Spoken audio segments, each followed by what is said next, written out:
ওয়ালাইকুম আসসালাম রহমতুল্লাহ বারাকাতু। দিনের উপর অটল থাকার উপায় কি? সম্মানিত বোন, দিনের উপর অটল থাকার যে উপায়, এক্ষেত্রে আব্দুল হামিদ ফেজি আল মাদানী হাফিজাহুল্লাহ কিছু টিপস বলেছেন। এক্ষেত্রে আপনাকে বলতে পারি, দিনের উপর অটল থাকতে গেলে অবশ্যই আল্লাহ রাব্বুল আলামিন যা নাজিল করেছেন সেগুলোকে ফলো করা।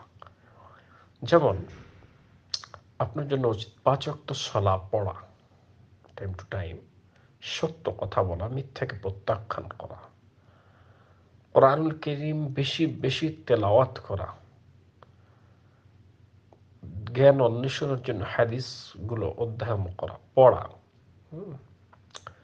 রাসূল করিম সাল্লাল্লাহু আলাইহি ওয়াসাল্লাম যেমন বলেছেন, একটা মেয়ের ক্ষেত্রে আল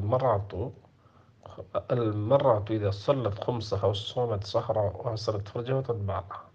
একজন মেয়ে ৪টি কাজ করলেই জান্নাতি।